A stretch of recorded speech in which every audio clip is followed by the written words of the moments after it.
Nyalche Chembur Toto Ningmi Shang, Donen Manum Chembur, Nyalche Dankara Dargam Santo, Shermart, Stumba Turje Janla Kishom Sar, Nishan Roar Zerni Jangamsa, Jabur Tujishan, Yelaman, Jimmy Banzo Jala, Soran. Gonjo Toban for Shinjilo, Gonjo Toban for Shinjilo, Gonjo Toban for Shinjilo. Profound and subtle Dharma is rarely encountered in eons. Now we hear and follow it. May we realize the Tathagata's meaning. To liberate beings, please generate bodhicitta before teaching. Next, we will discuss the Shurangama Sutra. Today is the Shurangama Sutra. Tomorrow is Sunday. Next week is the same. The first 3 classes will be on the Jewel King Sutra, and the latter 3 classes will be on the Shurangama Sutra. Today we will discuss the Shurangama Sutra. Regarding the principle of the perfect and accommodating faculties among the 6 sense faculties, we already discussed this earlier yesterday. There was a dialogue between the Buddha and Ananda. That is to say, the Buddha told Ananda, "If I explain it to you directly, you might not necessarily understand. Therefore I will set up an ordinary, simple and easy-to-understand analogy to show you." Then he instructed Rahula to strike the bell, striking it 4 times. After striking the bell like this, the Buddha asked Ananda and the people around him. For the first 2 times he asked, "Did you hear it?" For the latter 2 questions he asked, "Is there a sound?" Such were the questions. At that time when we hear this, it seems like an ordinary worldly event. If we do not observe it with very subtle wisdom, it's just one person striking a bell and another person listening, while another person asks questions. In that case it is merely a very simple teaching. Aside from this, we might not be able to figure out much else. But as it is discussed here today, there is a very profound meaning within it. What is this profound meaning? The principles we will discuss below. In the question raised yesterday, Ananda's question was actually, "You say that the ultimate stage of fruition is something enduring and indestructible, and then at the causal stage, one uses an annihilating mind to seek the fruition. So how can this be logical?" This is what was asked. Then below, using a worldly analogy to explain it to him, "Look at this sound you hear. Is it everlasting or annihilating?" Ananda thought, "This is definitely annihilating. I heard it, and after a while it was gone. There was a sound earlier, and then there was no sound later. These 2 should be a process of annihilation. There is nothing in this that has much to do with future liberation." But in reality, through such a Q&A, what principle was the Buddha trying to point out directly to Ananda? He was saying, when you listen, this hearing of yours, this hearing is actually our consciousness. The luminous awareness of such consciousness is always everlasting. This cannot be annihilated. Below, there is also the analogy of someone in a deep sleep. The luminous awareness at that time and the luminous awareness when hearing, these are everlasting. On the surface it seems as if you can hear it first, and then you cannot hear it, but this is illusory. True hearing, the luminous awareness of hearing, is everlasting, and this luminous awareness when you are asleep is also everlasting. The external sense object of sound, this is annihilating. Therefore, when you are in the causal stage, if you rely on a true recognition of your own awareness and practice continuously, then at the fruition stage, the 7 indestructible everlasting fruitions will also be naturally attained. So on the surface it looks like this question was left unresolved. The Buddha did not answer him directly. And then he shifted to another topic below. It seems like he didn't answer it, but actually, Ananda should have understood. What should he have understood? Actually, when we practice now, aren't we, when practicing meditation, focusing on an everlasting entity that is free from all mere speculation, we rest in such a state and practice continuously.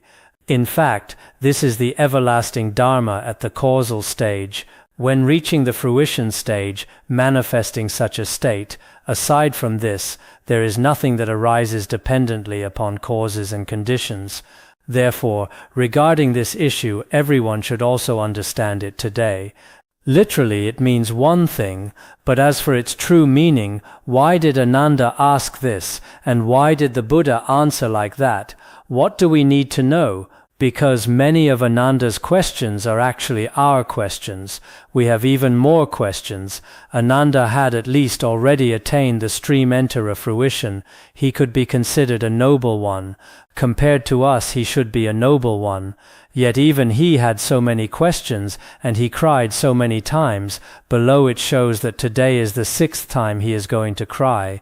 So many commentaries deliberately count for him. When did he cry the first time? When did he cry the second time? They pay special attention to his crying every day.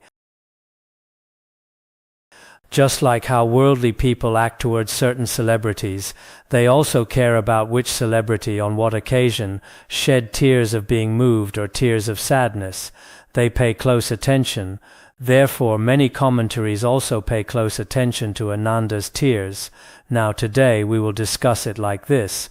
The Buddha said to Ananda and the others in the assembly, "Why have you given such muddled answers?" Because earlier Ananda and the retinue had already said to the Buddha, "Anyway, when it's struck they hear the sound, when it's not struck there is no sound." They said it like this. So at this time and earlier Ananda also said to the Buddha, "When you establish the cause, it seems to be annihilating, but the fruition is everlasting. In that case, how can you be considered one who speaks the truth? You yourself are contradicting yourself. So how should this be understood?" Earlier Ananda had this question. Now after finishing this analogy, the Buddha says to Ananda and the assembly, "What you have said just now also seems to be contradictory. Your muddled answers," muddled means confused and disordered. The Buddha spoke to Ananda and the others like this, "According to your previous answers, it seems that what you said is inconsistent. It contains confusion and contradictions." Ananda and the others thereupon asked the Buddha, Ananda and the assembly, at the same time everyone asked the Buddha in unison at this moment, "Why do you say that our answers were muddled? How are we contradicting ourselves? We are not. We truly, when you asked us, we answered truthfully. When we heard it, we said we heard it. When we couldn't hear it, we said we couldn't hear it. When there was a sound, we said there was a sound. When there was no sound, we said there was no sound. This is not contradictory. We are speaking from our hearts, not like you at all. One moment you say an annihilating cause seeks an everlasting fruition. At that time it seemed that those present were all a bit unconvinced. How could we be contradicting ourselves, or showing signs of confusion? We are not." Then the Buddha told them, you are, you just don't know it. Next I will tell you how you are confused. Don't be anxious. First calm down and pause, and let me analyze it for you, to see whether what you said is confused or not. Then he began. Because regarding hearing and sound, on these two issues the Buddha provided a detailed analysis for Ananda, starting primarily from the aspect of their self-contradiction. The Buddha replied, "When I asked you whether you heard, you said that you had heard." The Buddha said, when I asked if you heard it at that time, you said yes, you already heard it." This is true. There was indeed such a process earlier. When I asked if there was a sound, you said that there was a sound. Then I asked you again, is there a sound? At that time you said there was a sound. If that is the case, since you did not clearly distinguish between hearing and sound in your answer, one moment you talk about hearing, the next moment you talk about sound.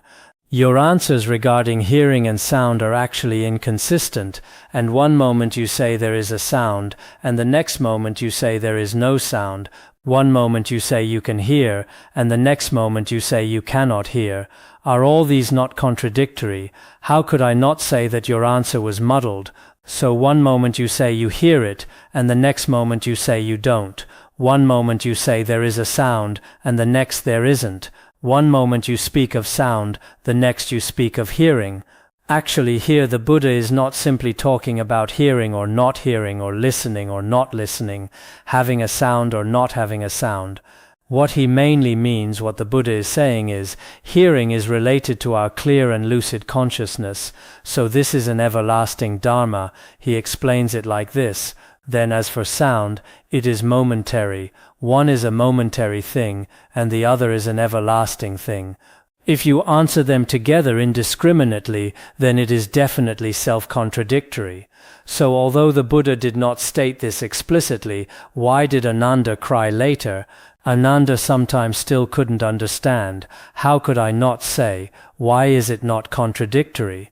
Then he further analyzed it for him. Ananda, once the sounding of the bell and its reverberations had faded, you said that you no longer heard. Furthermore, when the sound was not being produced, you said there was none. Because earlier it was actually refuting existence. The following is refuting non-existence. Because above it was about having sound and having hearing. Below it's about having no sound and having no hearing. This is the main point. Then when the sound disappears, you say you do not hear it. If it were true that you had stopped hearing, your essential capacity for hearing would have ceased to exist. It would be like a dead tree.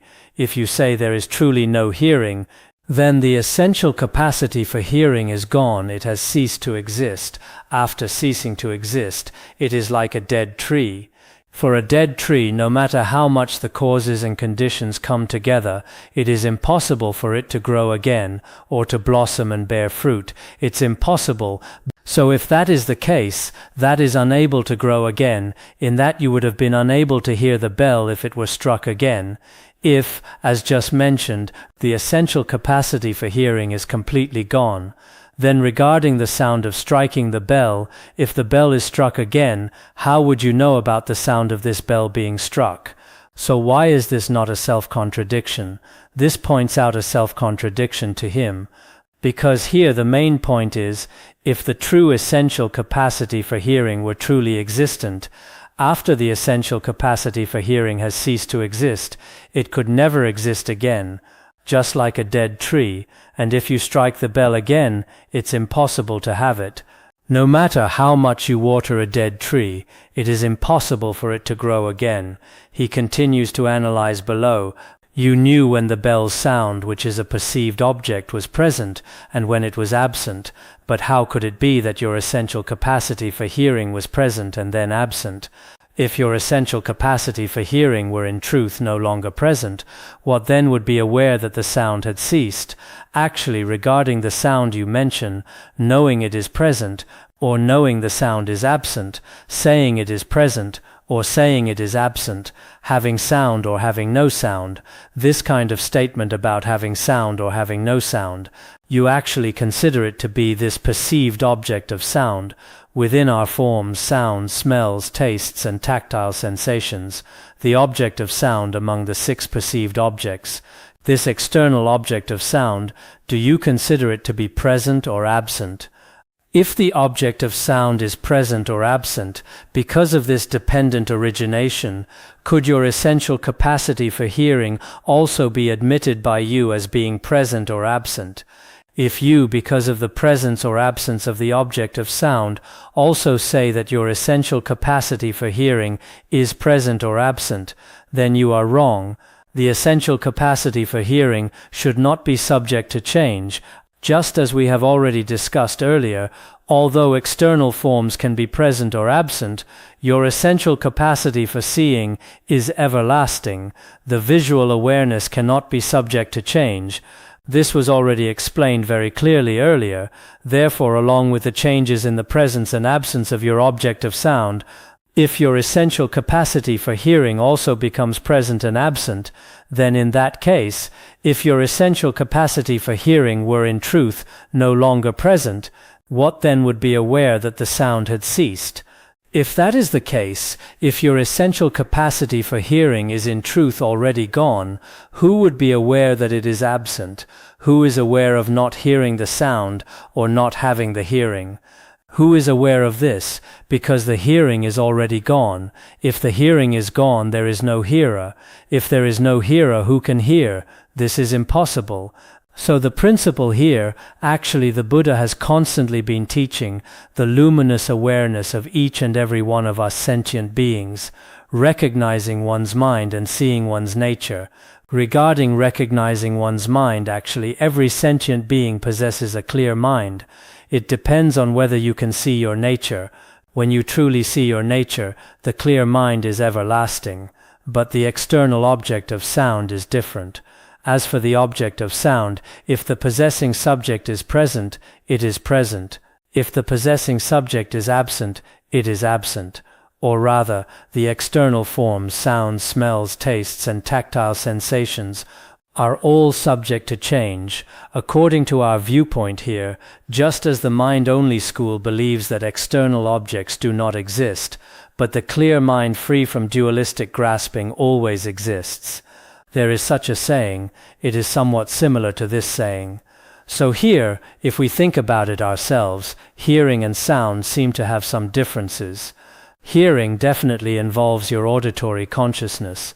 This consciousness participates in it. When we say hearing, I hear, if you hear, then listening has a great relationship with our consciousness. And as to whether there is a sound or not, sound seems to be related to the external, the outside world. Therefore, if we do not observe in detail, did you hear it, and is there a sound, seem very much the same, there is no difference. Sometimes when analyzing the Shurangama Sutra, we also get a bit confused. Yesterday, when I first started thinking about it, these two didn't seem to have any difference. Hearing and sound had no difference. Whether there is a sound and whether one hears it seem to mean exactly the same thing, but in reality they do not mean the same thing. Regarding whether there is hearing or not, actually hearing carries a kind of manifestation of the wondrously bright primordial awareness of the Tathagata Garbha. This manifestation is always indestructible, it is unborn and unceasing. When it is at the causal stage, it can be used as a kind of practice, relying on this method to practice. At the fruition stage, it manifests its own inherent qualities. But as for our other things, all the various added external mere speculations or errors or deluded thoughts, they are all mere speculations. Therefore, this principle is also very important. Including in some pointing out instructions of our Dzogchen, there is this pointing out method. But regarding these analyses, sometimes these analyses from the Sutrayana are also very interesting. I think some of us in Dzogchen who have some understanding of awareness, after studying the Shurangama Sutra, will probably be able to understand many of its principles.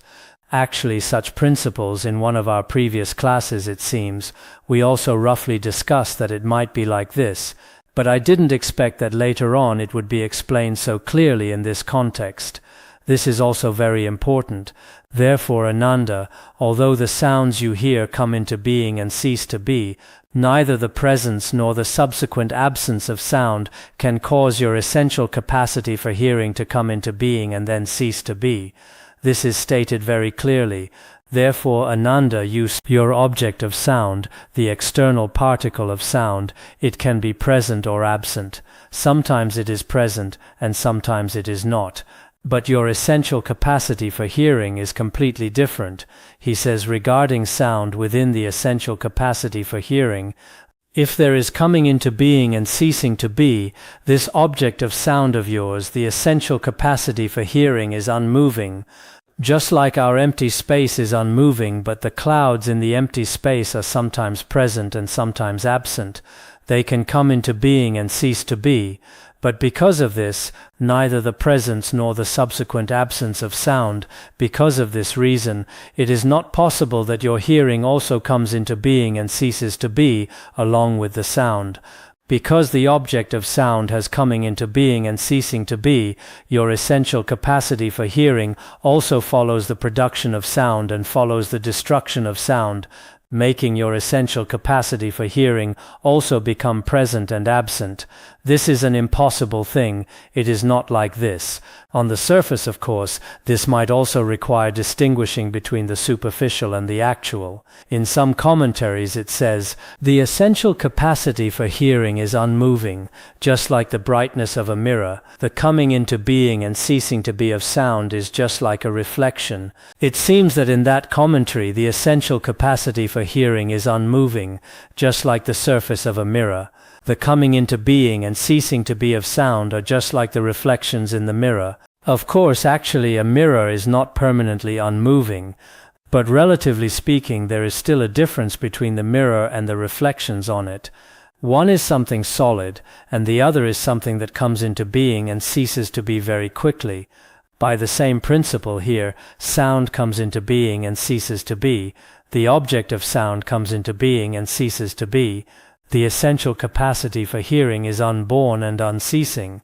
Regarding this principle, if this essential capacity for hearing of yours, if you haven't recognized our awareness, because when we recognize our own true nature, actually the essential capacity for hearing here is just an example. In fact, it applies universally to the other faculties as well.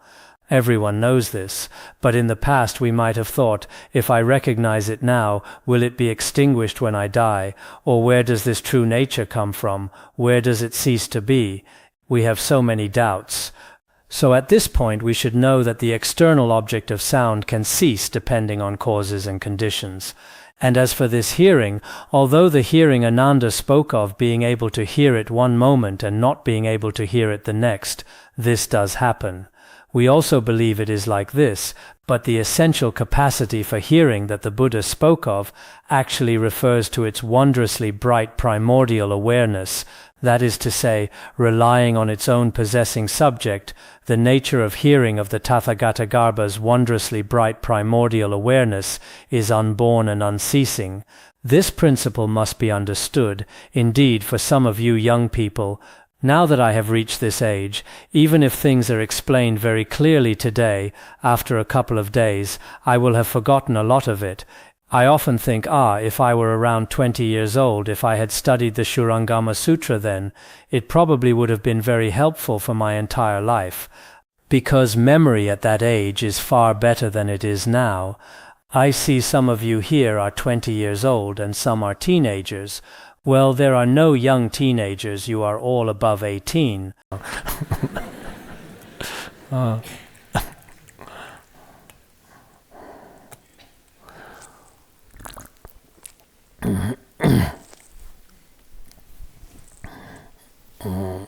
If you have a very good memory, recently there was a master from the Sakya school who also studied the Nyingma tradition named Peyo Rinpoche. I believe he passed away. He was also a teacher of Dongsa Rinpoche.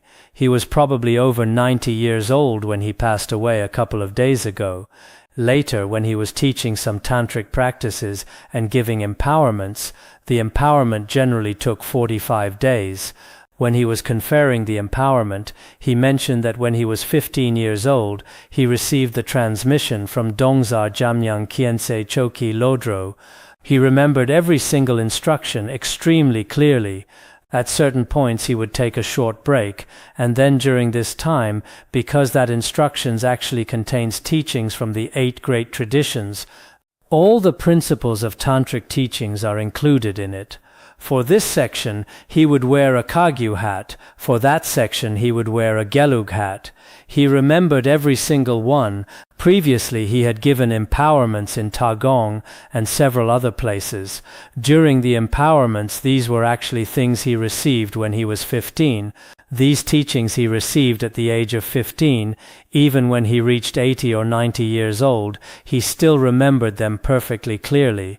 So if we have anyone here who is 15, or in their 20s, some of you might indeed find that some principles in the Shurangama Sutra, when you reach your later years, you might still remember them perfectly clearly. But generally, once we get older, we think, this principle is great, I should remember it. But a week later we have forgotten most of it, and only have a faint impression. Some scriptural citations memorized when we were young are indeed much easier to remember. These principles are actually very helpful for our practice of tantric teachings. You are still deluded. In your confusion you take hearing and the presence of sound to be the same thing. You consider something everlasting to be something that will come to an end. The Buddha said to Ananda, because you are deluded, because you are confused, you mistakenly take the object of sound, the sound, to be hearing. Actually, sound is impermanent. The essential capacity for hearing is everlasting.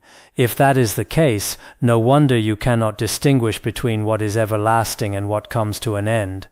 because Ananda asked him, saying it is illogical to seek an everlasting fruition using an annihilating cause, and asking how he could be one who speaks the truth. The Buddha still somewhat kept this in mind, saying, no wonder, right now you cannot even distinguish between sound and hearing, so no wonder that regarding the everlasting and the annihilating, you couldn't distinguish them and question me. This is still excusable, since you are like this. In the final analysis it cannot be said. If this is the case, you should absolutely not say that hearing in its essential nature is dependent on the presence of sound or silence, or dependent on whether the ears are obstructed or unobstructed. Saying that hearing does not exist, such a statement is unreasonable. Here sound and silence refer to the external objects of sound. Obstructed and unobstructed refer to our faculties. When the faculty perceives an object, it is unobstructed. When it doesn't perceive an object, it is obstructed. So this is actually about the faculty and the object. Saying that without the faculty and the object, the essential capacity for hearing also ceases to exist, this is wrong. Even if the faculties, all the faculties are gone, and the objects, the 6 external objects are gone, your essential capacity for hearing still exists. Didn't we discuss this yesterday? Even without the 6 faculties like Aniruddha Gavampati and the goddess of the Ganges, including Venerable Mahakashyapa, they lacked these faculties. But their essential capacity for hearing still remained. This kind of, well, maybe we shouldn't say the essential capacity for hearing, because it involves different faculties. The essential capacity for hearing, seeing, smelling, knowing, perceiving, and so on, these should exist. Therefore here actually we possess a wondrously bright primordial awareness. It doesn't rely on the faculties, nor does it rely on external objects. It constantly exists and is everlasting. I don't know if Ananda understood it. We have basically understood it. Oh, so this is what the Buddha originally meant. It seems Ananda didn't understand, as he continues crying below. Earlier he used the sound of striking a drum to give him an analogy. Here he provides 2 analogies to point it out directly. Consider someone who has fallen deeply asleep on his bed. While he is sleeping, someone in his household starts beating clothes or pounding rice. The dreamer hears the sounds of the beating or the pounding and mistakes them for something else. Here he gives another example. For instance, a person in a deep sleep who is fast asleep on his own pillow and bed, sleeping on his own bed. This person, someone who loves to doze off, or who particularly loves to sleep, is asleep. While he is sleeping, his family members, while he is asleep, are beating clothes outside. Beating clothes is washing clothes. What is beating clothes? It's just like that.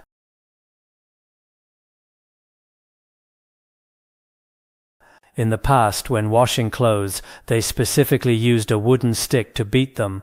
Well, you can't really call it beating them.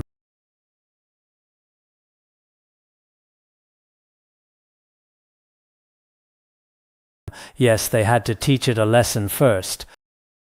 There's also pounding rice.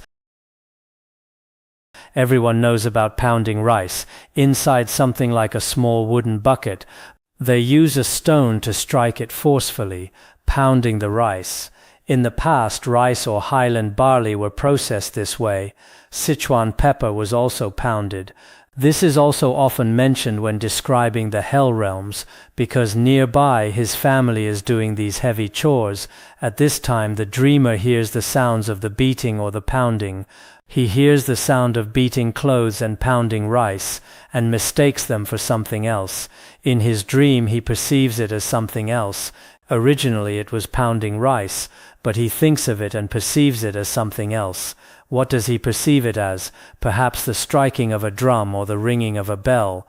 In his dream he wonders why the striking of the bell or drum sounds like clothes being beaten or like rice being pounded. This person thinks it's as if his family is beating a drum or ringing a bell. While dreaming, whenever he hears a sound, what does he interpret the sound he hears as in his dream? The sound of striking a bell. If it's striking a bell or beating a drum, it might sound like this. But he takes this, what was originally the sound of pounding rice, the sound of wood and stone striking each other, and perceives it as a different kind of sound. He perceives it as another sound. What do we need to understand here? When we are dreaming, originally, at that time his ear faculty was not functioning, nor was his eye faculty functioning. But because of the wondrously bright true mind, our ear faculty and objects, the external objects are not real, but due to such a reason he still hears a kind of sound. Even I, sometimes at noon today, take a short nap, sleep for a while. Normally when I sleep it's for less than 9 minutes. When I slept today I could wake up by myself when 9 minutes were up. Sometimes when I'm particularly tired from reading, it's like this. What happened today? At about 6 minutes in, I started snoring myself. I woke myself up. It felt like a heavy downpour of rain, and then I woke up. Then I checked the time and felt it wasn't quite enough, but there was nothing I could do. Sometimes it really is like this. When you snore yourself you feel like it's raining heavily, whoosh or something. It feels like a strong wind blowing. He wakes up suddenly, and he immediately recognizes the sound of the pounding. Then he suddenly wakes up. After he suddenly wakes up, he then realizes or finally knows, oh, so it was the sound of pounding rice. He tells the people in his household, I just had a dream in which I mistook your pounding rice for the beating of a drum. Then he tells his family, oh my, while I was sleeping just now, you guys were making all this racket, and as a result I actually mistook the sound of pounding rice for the sound of beating a drum. He told his family exactly this. Now regarding this drum sound, it seems like a very simple matter. It seems the sleeping person just heard it wrong and was disturbed by his family, and finally after waking up he tells the dream to others, but actually within this it also explains a principle, the state of our 6 faculties while dreaming, and the principle of our wondrously bright awareness in daily life should be understood here. What is he saying? Ananda, how was it that this dreamer could have been conscious of sound or silence? How was it that his ears were unobstructed and functioning? Although his body was asleep, the enlightened nature of his hearing did not sleep. Look here, as for the dreaming person, if he should remember or be able to recall it, actually the movement, stillness, obstruction, and unobstruction, all the functions of his ear faculty, could the dreaming person possibly remember them like this? This is certainly not the case. At that time his nose faculty was not functioning, his ear faculty was not functioning, and the external objects were absent. None of them were truly functioning to remember anything.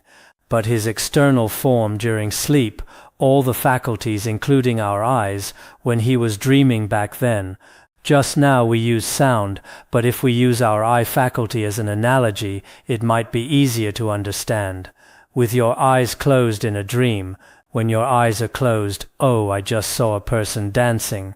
When dancing they were wearing red and yellow clothes. Wearing what kind of clothes? Wow, this one looks beautiful, this one looks ugly.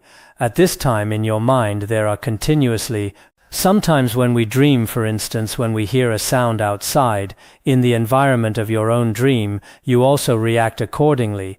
For example, if it is raining outside, you see another scene of it raining. The eye faculty is already closed, but you do indeed see these things outside.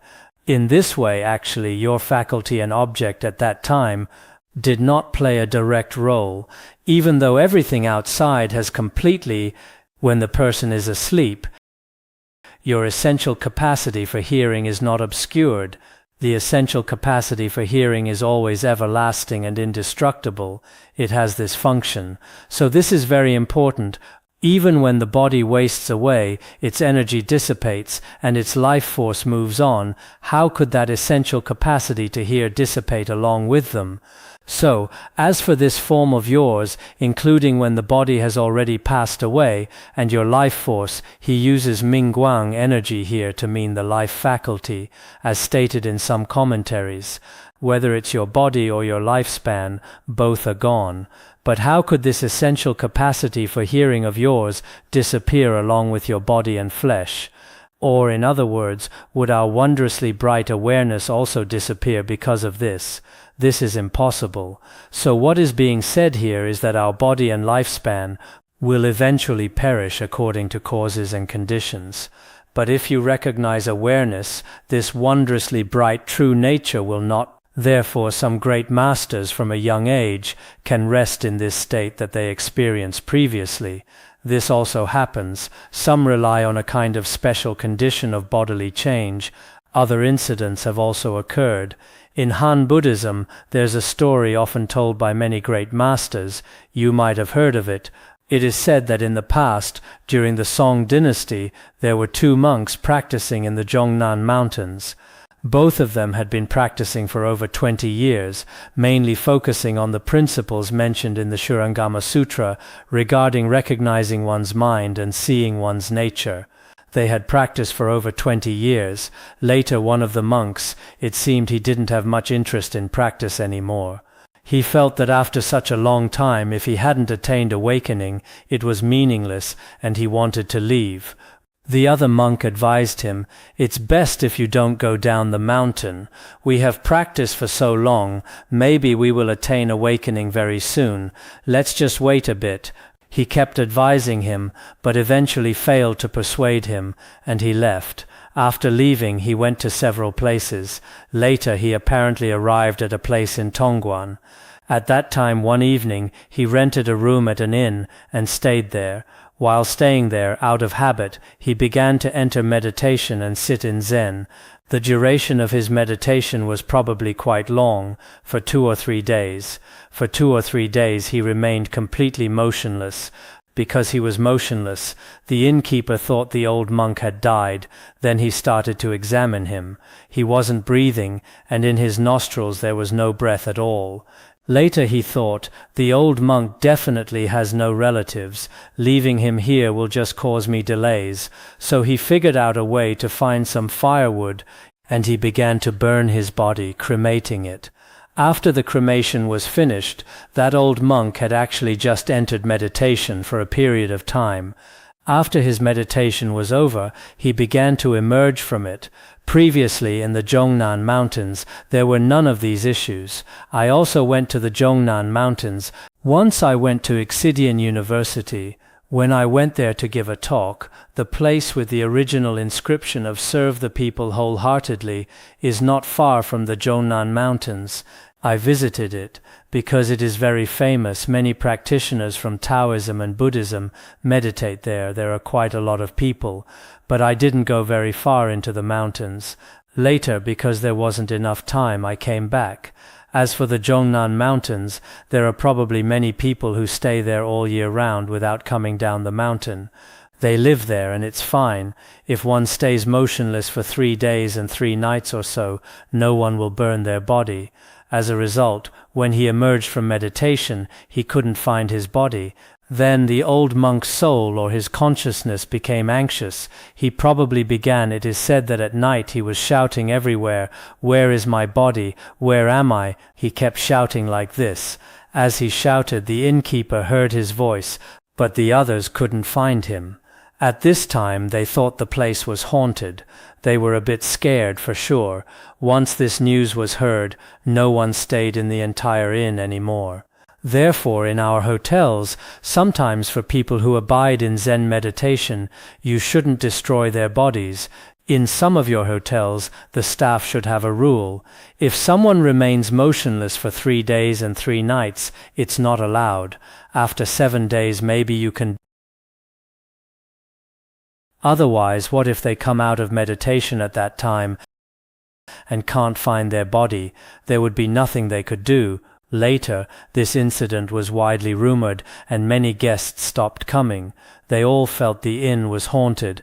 At night, the old monk, perhaps not knowing the reason, would shout at night, but not much during the day. At this time, his old fellow practitioner heard about it. After hearing this, he thought that his old fellow practitioner who went down the mountain might have met with a disaster. So he came down the mountain. When he arrived, he went to the innkeeper and said, "As for your ghost, I can take care of it." The innkeeper was extremely happy, but the monk said, "I have a request. It's best if you find me a vat of water and a pile of firewood. This way I can exorcise the ghost, dispel this ghost." The innkeeper surely thought this was very simple and not too demanding, so he prepared a basin of water and a pile of firewood for him. At this time when night fell, they heard it again. When his old fellow practitioner was there, that formless spirit was saying, "Where am I? Where am I?" Then he pointed to the water in the vat and said, "You are in here." Then the spirit plunged into the water, but the water didn't drown him. After a while, he asked again, "Where am I? Where am I?" The monk then lit a pile of fire, and pointing into the fire said, "You are in here." He went into the fire again, and the fire couldn't burn him to death either. Later he asked again, "Where am I?" And then the monk said, "Right now fire cannot burn you to death, and water cannot drown you either. As for your so-called 'where am I?' do you still not know?" At that moment he suddenly awakened. He thanked him, attained awakening, and left. The boss was happy again. Their business became even better than before. Moving on, because, as was just mentioned, sometimes along with our body and lifespan, his essential capacity for hearing or his mind does not necessarily perish with them. This is the meaning. Since beings have allowed their attention to be drawn to sights and sounds, and have allowed themselves to be carried along in their streams of thought, as it has been since time without beginning, they have not yet awakened, and do not yet understand the purity, the wondrousness, and the permanence of their own essential nature. He says, therefore, all sentient beings, since beginningless time, following the external forms, sounds, smells, tastes, tactile sensations, and mental objects, the 6 objects. Following the 6 objects, our discriminating mind continuously grasps at them. Thus, wandering in the cycle of samsara, they have always been unable to attain awakening or recognize their mind and see their true nature, the pure, wondrous, and everlasting true nature. They have always been unable to realize it, constantly wandering in the cycle of samsara. Instead of attending to what is everlasting, they attend to what comes into being and perishes, and as a result in life after life, they are mired in impurity and are bound to the cycle of death and rebirth. For this reason, instead of following the everlasting Dharma, originally the nature of our mind is everlasting, but they follow what instead? They follow the conditioned phenomena that come into being and perish. As a result, life after life, they wander in the cycle of samsara, one moment becoming a cow, the next moment becoming a horse, and then in the next life becoming a human, and even as a human in the next life, one moment becoming a wealthy person, then creating negative karma and becoming a poor person, then creating merit and becoming a powerful person, and so on, constantly drifting in samsara, continuously wandering. But if they turn away from what comes into being and perishes, and hold fast to what is true and everlasting, then the light of the everlasting will appear, and as a result the faculties, their objects, and the sense consciousnesses will fade away and disappear. This sentence is very important. As we discuss in our practice, if in our practice we truly turn away from the phenomena of arising and perishing, the deluded thoughts of arising and perishing, and the various conditioned phenomena that come into being and cease to be, and instead constantly protect what? The true mind, this everlasting Dharma. Actually, for each of us, when you enter meditation, including when we recite Guru Yoga, after finishing, everyone rests in the state where their mind is inseparable from the Guru's mind. We rest in this state. Although our body rests as a conditioned phenomenon, in reality the mind nature and Dharma Dhatu we rest in are unconditioned phenomena, an unborn and unceasing state. If we continue like this long term, then everyone can reach such a state. So if we hold fast to this true eternity long term, then the light of the everlasting will appear. This true everlasting light of self-nature will naturally manifest. At that time, as we discussed earlier, the 6 faculties, 6 objects, and 6 consciousnesses will all fade away. Defiled mental processes and defiled emotional attachment to those processes. By entirely disengaging yourself from these 2 impurities, your Dharma eye will become clear and bright. How then could you fail to go on to realize a supreme understanding and awakening? If our defiled mental processes, which refers to external objects, the objects of the external environment, because the manifested appearances appear externally, these are the external 6 objects, and then there is defiled emotional attachment. Shi-Ching, Shi refers to the 6 consciousnesses, and Ching refers to the 6 faculties. Thus the 6 objects, 6 faculties, and 6 environments are all defilements. If one entirely disengages from both of these, that is to say the perceived objects and the perceiving subjects, if one completely disengages from both of these, then this Dharma eye of yours will open very quickly. Your Dharma eye can manifest. At this time, how could you fail to realize supreme understanding and awakening? You will definitely attain supreme understanding and awakening. How about we discuss a little bit more below? We have already finished the 4th volume. The following is the 5th volume. As for the 9th and 10th volumes, I have the transmission for them, but I definitely won't be able to teach them this year. For this year, I see we are now approaching the halfway mark. We Tibetans have a saying, if you pass the halfway point, everything becomes easier to accomplish once past the halfway mark. So for many things, it's very good to get the majority done. If we work hard this year, even if it's just 1 more word, it's fine. It can be considered as more than half. Or 1 more page, 1 more word, it's all good.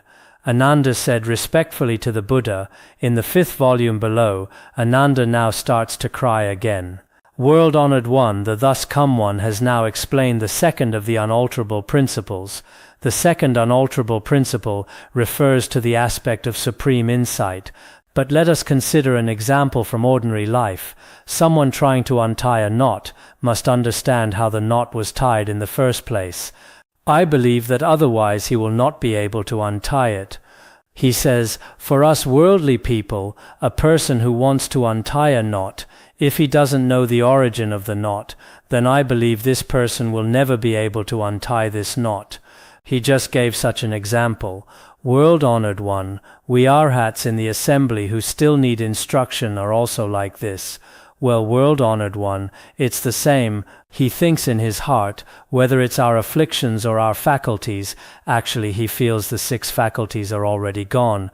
But where exactly is the root of the 6 faculties?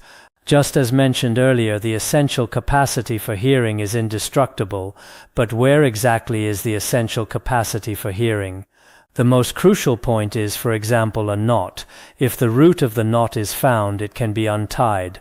Therefore, whether it's the 6 faculties or the afflictions, if their root is not untied, there will be certain difficulties, so his question comes up again. Sometimes Ananda just has too many questions. The Buddha still answered very patiently. Otherwise, if it were me, I would say read a book yourself later. Look in the books I've taught before. When many people ask questions when I don't want to answer, I say look in the books I've translated. These questions are all answered in there. Since time without beginning we have been born into ignorance and have perished in ignorance. Although we are learned and have strong roots in the Dharma, and although we have entered the monastic life and call ourselves monks, it is as if we were subject to a fever that recurs every other day. He says here, as for myself, among us Sravakas, there are also such people who need to find the source of these afflictions. Generally speaking, from time without beginning up until now, because of ignorance, we are born into it and perish in it, coming into being one moment and ceasing the next. constantly arising and perishing together with ignorance. So in the cycle of samsara, although I consider myself relatively fortunate, having become someone under the Buddha with the virtuous roots of being foremost in extensive learning, I should already be fine in a certain sense. I am also called a monk, having the karmic connection to leave the householder's life. However, my afflictions, my views, are just like a recurring fever. As for a recurring fever, new means malaria, jiri means every other day. A typical characteristic of malaria is that you feel fine one day and sick the next. Therefore, our afflictions are also sometimes like this. It seems that when we are happy today and our body is well, this fever doesn't act up and things are pretty good. Then after a while, if even Ananda is like this, then it goes without saying for us. He says, although I am foremost in extensive learning and also a monk, these afflictions or ignorance are just like a recurring fever. Some recurring fevers appear and act up every other day. Some recur within the same day, alternating by the hour. You might be perfectly fine in the morning, but not okay in the afternoon. Some of us indeed, whether it's afflictions, temper, or suffering, are perfectly fine in the morning. But because of hearing some sound or encountering some situation, we are not okay in the afternoon, and then after a while encountering a good condition again, we burst out laughing again, crying one moment, laughing the next, just like the weather in spring. Actually, if even Ananda is like a recurring fever, then it goes without saying for us. For us ordinary beings, we probably suffer from something even more severe than this fever. Who knows what kind of epidemic we've caught? Between an epidemic and malaria, which one is more severe? I only hope that the greatly compassionate one will be moved to deeply pity us who are drowning in the sea of afflictions. I only hope that the greatly compassionate and merciful Buddha will take pity on us who are drowning in the cycle of samsara, us suffering sentient beings. How are the knots of our bodies and minds tied? Now his question arises. Mainly for our body and mind, he currently has no way to untie the bindings. What is the primary knot here? And where do we begin to untie them? So that we and the suffering beings of the future may be freed from the cycle of death and rebirth and fall no longer into the three realms of conditioned existence.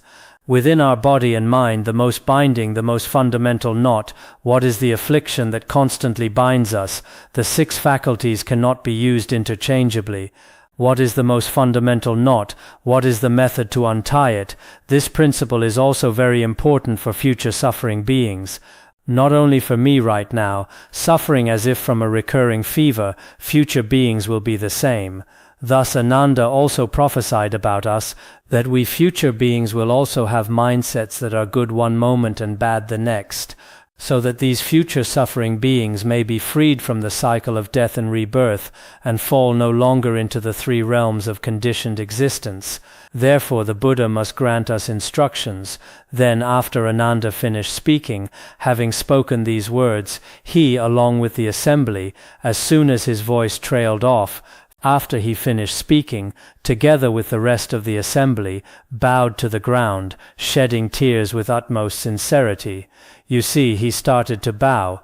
Ananda was still a very, very emotional person. For some of us, no matter what Dharma is taught, we have no questions, and after the teaching is over, some even eat food while the class is going on. In the future, during teachings, do not eat food and do not talk. Look at Ananda. For the sake of the Buddha Dharma, he cried, made a fuss, felt sad and bowed. He was indeed a person of deep feeling. Some of us are completely, maybe we have become hardened to the Dharma, or just hardened veterans. Look at Ananda. After he finished speaking, he definitely started crying profusely again. Just like that, tears falling like rain. He must have been crying very hard at that time. Then while crying, he eagerly awaited with sincerity. He must have looked up eagerly and sincerely, awaited the sublime instructions given by the Buddha, the thus come one. He waited. Zu here means to wait or await. He was crying while praying, eagerly waiting for the thus come one's instructions. It seemed he attached great importance to this question, waiting for the thus come one's supreme and precious instructions. In some commentaries it says, this is the 6th time Ananda cried. They have it calculated very clearly, how he cried the first time, how he cried the second time. Many lecture notes pay special attention to Ananda's crying. I don't know how many times he cries throughout the entire Shurangama Sutra. I guess he will probably cry many more times. In that case, how will the thus come one answer below? We will discuss it in the next class.